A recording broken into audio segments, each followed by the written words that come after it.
Bueno, nosotros hemos tenido discusiones fuertes con el presidente de la República. Y eso no es... Y eso no está malo. Y eso no es nada grave, no es nada preocupante, es democrático. Lo que sucede es que esos debates se manejan con intensidad dentro de nuestra propia casa.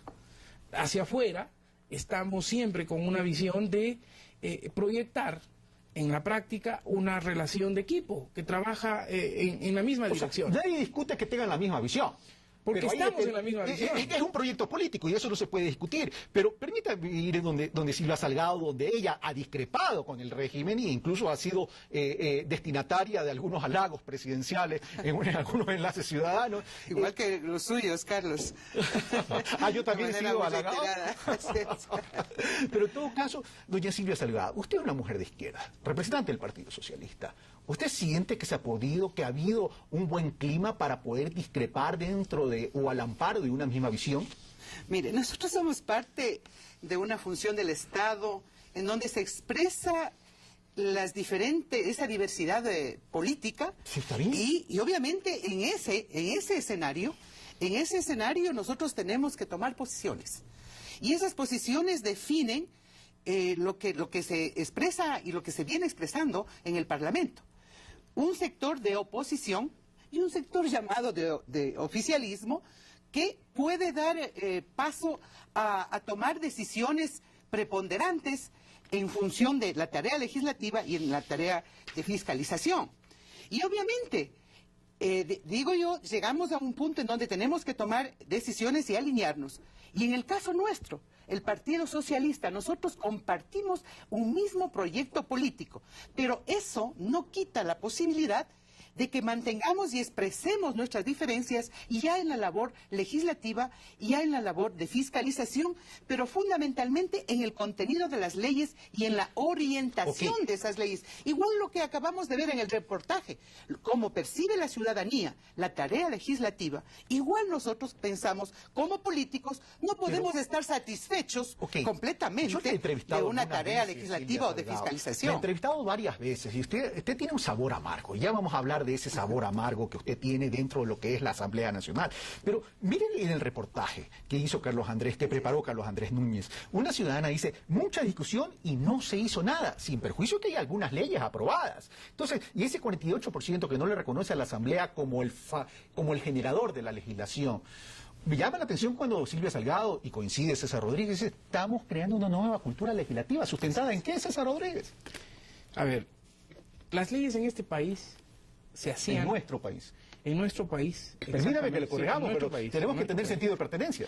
Las leyes en nuestro país, en la vieja política, se hacían con una orientación clarísima para defender o desarrollar o propiciar o promulgar intereses particulares, clientelares, corporativos, y casi siempre quien tenía el ejercicio del poder circunstancialmente imponía la orden y la línea de la legislación. Si eran los importadores los que tenían mayoría, las leyes iban por esa línea.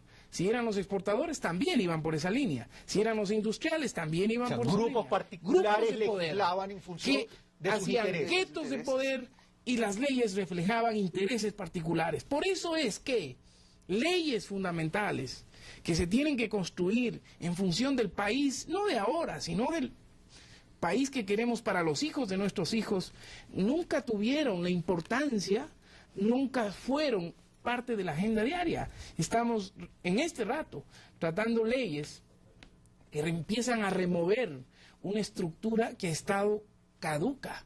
La ley de universidades, por ejemplo, la ley general de educación que vamos a aprobar en estos días, demuestra la orientación que se tiene para empezar a enfrentar el desafío de construir con la ley la orientación del país que queremos. Y el viejo país nos ha dado más de 6.800 leyes que ya las hemos botado al basurero en estos días. Yo no voy a discutir, normativa en desuso. No voy a discutir la ineficiencia del pasado porque es evidente. Porque si no hubiera existido, no existiría actualmente una gran inequidad social acompañada de una gran deuda hacia la sociedad ecuatoriana. Eso no lo podemos negar. Pero hablemos de la factibilidad de que hasta luego el COTA, la producción, educación superior... No, pero usted hablaba de la cultura, y yo creo que en la cultura es importante recalcar lo siguiente. Que hay en la vieja política, las leyes se construían en un gueto cerrado del Parlamento Nacional, a espaldas de la ciudadanía. Ahora se abre. se abre la ciudadanía a la participación. Vamos, es que y ahí hay un cambio fundamental. Estoy mencionando todas estas leyes y la de servicio público porque en teoría todas estas leyes deben ir orientadas a apalancar la consecución del objetivo que es el buen vivir. Pero ¿qué tan factible es que esto deje de ser una teoría y se convierta en una realidad, Silvia Salgado? A ver, las leyes deben ubicarse en una realidad concreta, Carlos, y yo creo que este país vive una nueva realidad. Y en esa nueva realidad, estas leyes deben dar una respuesta y tratar de que la ciudadanía siente el impacto de esas leyes.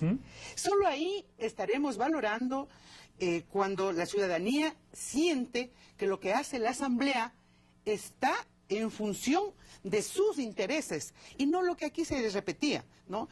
Una función legislativa que antes expresaba los intereses del poder económico básicamente, se hacían leyes en función de aquello. Ya lo dijo César Rodríguez, usted por lo mismo, hoy en cambio estamos pensando en la gente, en cómo a través de estas leyes logramos que la propia ciudadanía sienta que esas leyes cambian su vida, cambian o dan bienestar a su familia. Y por eso es que tenemos el gran reto de una agenda legislativa que no es la que discrecionalmente se le ocurre a un bloque, a un partido. Okay. Tenemos, ¿no es cierto?, que cumplir y hacer posible lo que usted nos acaba de decir. ¿Cómo hacemos posible ese buen vivir? Y tenemos que legislar especialmente en función de que leyes para que se garanticen que el Estado cumpla con las responsabilidades que saca: educación, salud, trabajo, empleo. Esas son las leyes entonces las que tenemos que cumplir como prioridad. Hemos hablado del buen vivir, de hablar de estas leyes, COTAT, gobiernos autónomos descentralizados, donde vamos a desconcentrar el desarrollo. Estamos hablando de producción en una ecuación de inversión pública e inversión privada. Estamos hablando de educación, que es el camino hacia la equidad. Estamos hablando de hidrocarburos, donde el Estado recupera los derechos económicos en gran porcentaje de los ingresos petroleros, y estamos hablando de servicios públicos para tener mayor eficiencia. César Rodríguez, ¿estas leyes cumplen aquella premisa que debe ser seguridad en la reconciliación e inversión en la inclusión? Pues yo creo que si evaluamos el impacto que tienen leyes como la ley de equidad tributaria, por ejemplo, que determinó un nivel creciente de obligaciones tributarias que empiezan a recaudarse por primera vez en el país con mucho sustento. O sea, si vemos del año 2009, hubieron 6.344 millones producto de la recaudación tributaria, y ya en el 2010 ya subió a 7.300. Bueno, pero la recaudación tributaria viene creciendo desde el SAEME. Pero hay una institucionalidad en ese aspecto. Pero es una constante que va determinando que las leyes empiezan a posicionar en el imaginario de la sociedad ya la responsabilidad social que se tiene que cumplir. Comienzan a posicionar, por supuesto que es bueno, pero vamos siendo tangibles. Pero por ejemplo, empecemos leyes tangibles. Las leyes se hacen tangibles en la medida en que la gente llega hacia la gente. Pero César Rodríguez, por ejemplo, una precisión. 30 años hemos soñado con tener el banco de los afiliados, por ejemplo, una banca pública diferente a esa banca privada. Estamos hablando que estamos estamos posicionando y que saqueó este país. Estamos hablando que estamos posicionando en el imaginario estas leyes. Ahora, las leyes tienen que ser dinámicas de acuerdo a la evolución de los tiempos. ¿En qué tiempo podemos medir la eficacia de estas leyes? César Rodríguez, Silvia Salgado. Y terminamos el primer bloque. Yo siento que el tema de cambiar la sociedad no es un problema de leyes. El problema de que las leyes puedan entrar a ser carne de la práctica cotidiana, de la vida. Las leyes nos marcan la cancha. Nos marcan la cancha, pero es un proceso que se va construyendo. Es como lo que está ocurriendo en la cultura tributaria. Todos decíamos, ¿para qué darle plata al Estado si se la roban los empleados públicos, si no se invierte, si los políticos se roban la plata? Esa lógica perversa que justificaban algunos sectores para no pagar impuestos, para evadir responsabilidades con la sociedad, con su país, es un proceso que se va construyendo de a poco, y que se va consolidando a partir de un proceso sostenido, y que nosotros estamos dispuestos a hacerlo. Vamos, donde Silvia Salgado, las leyes, no se me apague, doña Silvia Salgado, que usted se jacta de ese voto 63 que ya vamos a hablar. Las leyes trazan las canchas, eso es evidente. Así como la justicia tiene que aplicar, pero que no lo aplica y garantiza impunidad. y discúlpeme, pero es la verdad, es terrible, es la verdad. Hablemos de estas leyes. De nada nos van a servir si no vamos a cambiar la cultura de la ciudadanía. Pero aquello también significa, entonces, mayor participación ciudadana. Socializar no significa debatir al interior de las paredes de la Asamblea. Socializar significa debatir con el pueblo ecuatoriano, receptar inquietudes, acoger las observaciones, incluirlas y democratizarlos. En ese sentido, la oposición no puede estar excluida tampoco. Así es, Carlos. Yo creo que hay que, en esto, lo que le gusta a usted, ¿Qué me gusta críticos frente a la situación. Nadie podemos estar satisfechos plenamente. La política, inclusive, no podríamos dar cuenta de que ha cambiado. Que no ha cambiado. Por eso me llama la atención que dice que la cultura legislativa no ha cambiado. Por eso le digo, ese es el horizonte que tenemos que plantearnos. Ese es el una horizonte. nueva cultura política de la gente, Entonces, acá, de los políticos. ha cambiado ahorita lo que dijo hace Y un obviamente una nueva cultura legislativa y de fiscalización. Ese es el gran reto. ¿Qué ha pasado en este año? Si bien es cierto, hay importantes leyes que aquí ya se han dicho, inclusive con nombre y apellido, pero que han ido, y será en el futuro a lo mejor en los impactos mucho más visibles, más tangibles. Pero yo creo que uno de los problemas que ha tenido este plan legislativo desarrollado hasta el momento ha sido que hemos tratado de incidir únicamente en ese cambio del Estado. Y de la sociedad quizás le hemos dejado a un lado.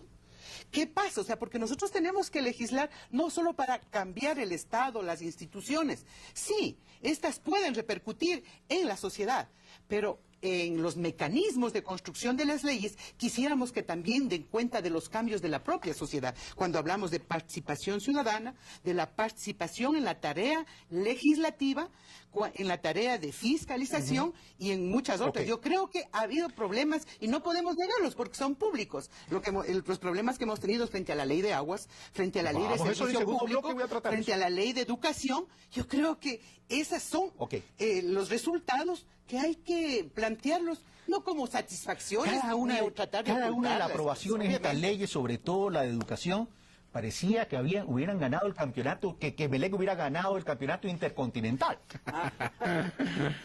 Yo creo que algunas leyes han marcado el escenario de tensión que se ha ido generando alrededor de los mismos. Es decir, cuando en la ley de educación superior las universidades sienten que se trastocan su cultura universitaria, un poco alejada de lo que el país demanda, y que querían que se conviertan en territorios intocables por la famosa autonomía universitaria que nosotros la respetamos, pero la procesamos como autonomía con responsabilidad. O sea, lo que debo entender, César Rodríguez, y ya para ir al primer corte, es que el Ecuador, al vivir en una transición, es normal que genere este tipo de temores y este tipo de defensa de los intereses tradicionales y particulares. Yo he dicho, toda revolución genera contrarrevolución. Un proceso de transformación genera resistencias. En el Ecuador se están cambiando poquito a poco, pasito a paso, cosas fundamentales y genera resistencias normales. Pero no necesariamente contra revolución, yo creo que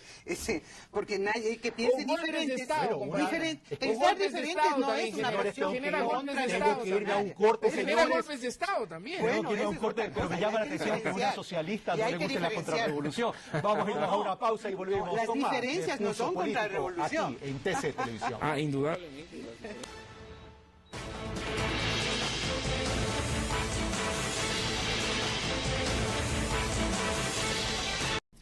Bueno, nosotros hemos tenido discusiones fuertes con el presidente de la República y eso no es... Y eso no está malo. Y eso no es nada grave, no es nada preocupante, es democrático. Lo que sucede es que esos debates se manejan con intensidad dentro de nuestra propia casa. Hacia afuera estamos siempre con una visión de proyectar en la práctica una relación de equipo que trabaja en la misma dirección. Nadie discute que tengan la misma visión. Porque pero estamos en la misma visión. Es un proyecto político y eso no se puede discutir. Pero permítame ir donde Silvia Salgado, donde ella ha discrepado con el régimen e incluso ha sido destinataria de algunos halagos presidenciales en algunos enlaces ciudadanos. Igual que los suyos, Carlos. Yo también he sido halagado. Pero en todo caso, doña Silvia Salgado, usted es una mujer de izquierda, representante del Partido Socialista. ¿Usted siente que se viene expresando en el Parlamento? Un sector de oposición y un sector llamado de oficialismo que puede dar paso a tomar decisiones preponderantes en función de la tarea legislativa y en la tarea de fiscalización. Y obviamente, digo yo, llegamos a un punto en donde tenemos que tomar decisiones y alinearnos. Y en el caso nuestro, el Partido Socialista, nosotros compartimos un mismo proyecto político, pero eso no quita la posibilidad de que mantengamos y expresemos nuestras diferencias ya en la labor legislativa, ya en la labor de fiscalización, pero fundamentalmente en el contenido de las leyes y en la orientación de esas leyes. Igual lo que acabamos de ver en el reportaje, cómo percibe la ciudadanía la tarea legislativa, igual... ¿Se ha podido, que ha habido un buen clima para poder discrepar dentro de o al amparo de una misma visión? Mire, nosotros somos parte de una función del Estado en donde se expresa esa diversidad política. Sí, está bien. Y obviamente en ese escenario nosotros tenemos que tomar posiciones. Y esas posiciones definen lo que se expresa y lo